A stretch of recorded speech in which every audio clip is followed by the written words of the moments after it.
PNP nagbaba na ng alerto matapos humupa ang tensyon sa Senado. Ang report ihahatid ni Vic Sumintak. Ibinabana ng Philippine National Police o PNP ang alert level ng security sa Metro Manila matapos humupa ang tensyon sa Senado.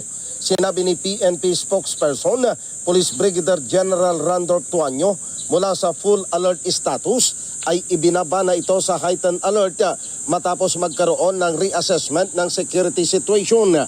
Magugunitang nag-deploy ang PNP ng 1,416 na tauhan sa paligid ng Senado habang nagaganap ang tensyon sa tangkang pagsisilbi ng arrest warrant na inilabas ng International Criminal Court laban kay Senador Ronald De La Rosa sa pamagitan ng National Bureau of Investigation o NBI kasama si dating Senador Antonio Trillanes Deport.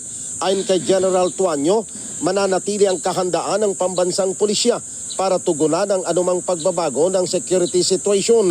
Niliwanag ng opisyal na pangunahing tungkulin ng PNP na siguraduhin ang kaligtasan ng publiko sa lahat ng pagkakataon. Vic Sumintak para sa mata ng Agila, matatag, matapang, matapat.